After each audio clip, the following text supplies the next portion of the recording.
Hello! In today's video, I'll be talking about different types of OCD. Please note, as usual, that I'm not qualified to provide you with any advice and I'm only sharing my own experience on this channel. I also want to quickly point out that this video can be triggering for some people, so please make sure you stop watching this video right away if you feel like you're having an OCD attack or if you just feel uncomfortable. I'm sure it will be triggering for me as well to record this, but as a part of my recovery, I think it's important to share this and share some knowledge about types of OCD that exist out there. As I mentioned in my previous videos, people sometimes think that OCD is about washing hands or keeping your apartment clean, being very neat, or liking things a certain way. And it can certainly manifest this way for some people, but for the most of people, it actually manifests in lots of different ways. And it's certainly not something that we see in movies. So today I'll be discussing types that are not portrayed as often.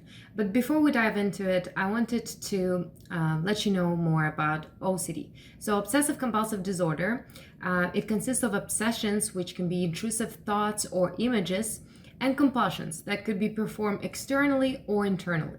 And these thoughts and images are not wanted.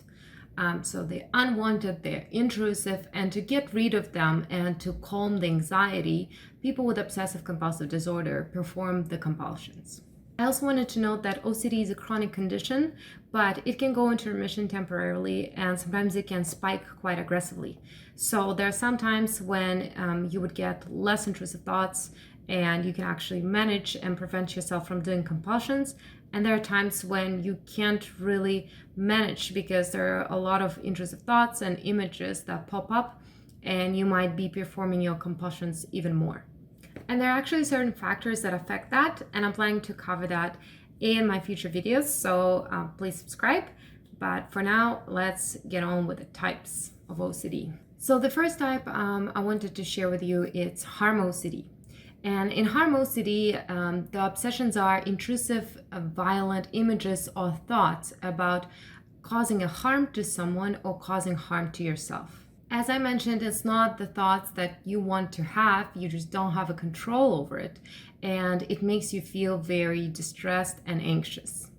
An example of an obsessive thought in harm OCD could be a situation where you are standing on a high floor balcony and you're thinking, oh, what if I jump now? Is that what I want to do? Do I want to jump? And you start questioning yourself. Or if your friend stands nearby and you think, oh, what if I just go crazy now and push my friend? What will happen then?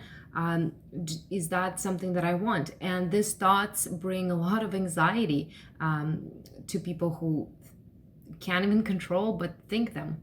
And a lot of people can actually experience these thoughts, but they usually just shrug it off as something random that just brain generates, and they're moving on with their life. But with people who have harm OCD, they start questioning what it means about their character, about their personality, about their relationships with other people.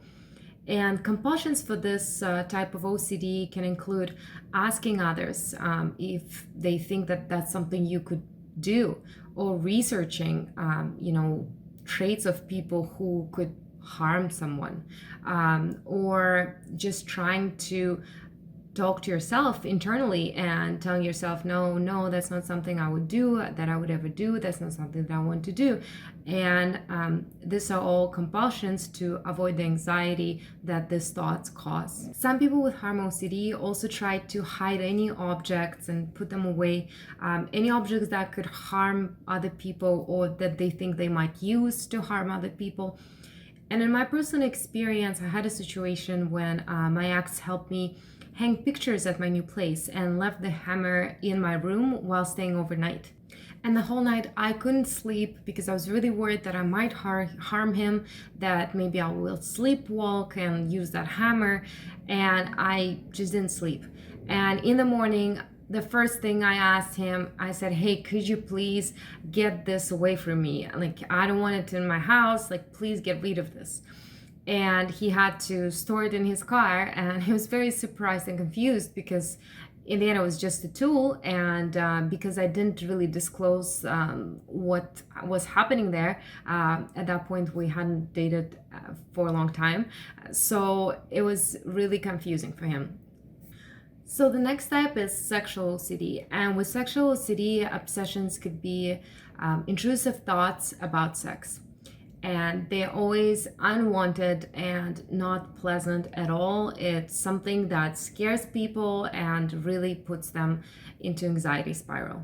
Examples of this intrusive thoughts and images could be getting images of having sex with someone while you are talking with them, or just getting images of people being naked, and it's just never something that you want to see in your head or imagine or even think about, and it's just very difficult on you when you are trying to focus on the conversation or focus on the interaction.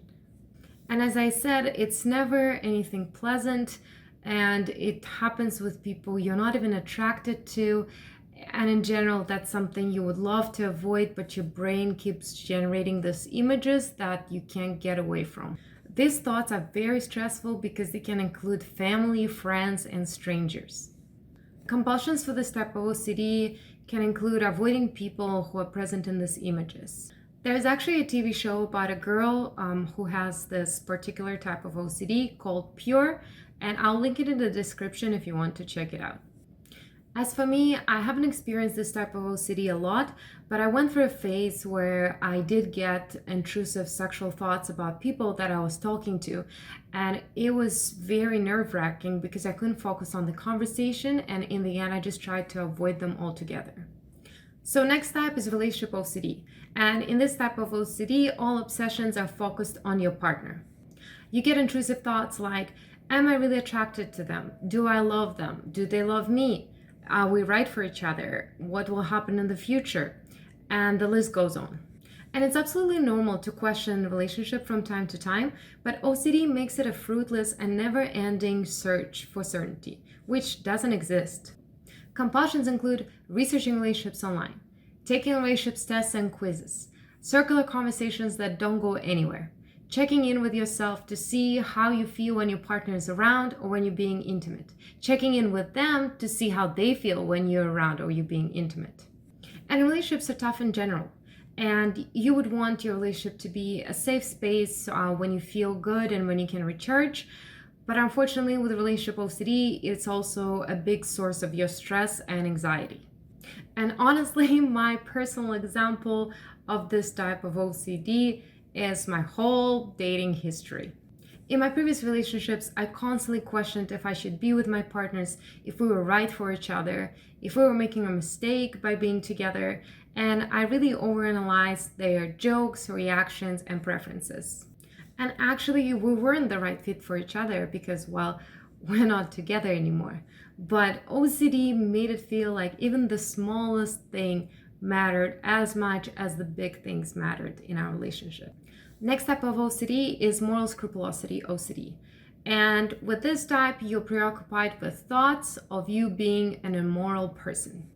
Examples of obsessions can include you thinking that you are not 100% honest, or feeling like you're a bad person because you did or didn't do something, or feeling like you might never be forgiven for your past mistakes.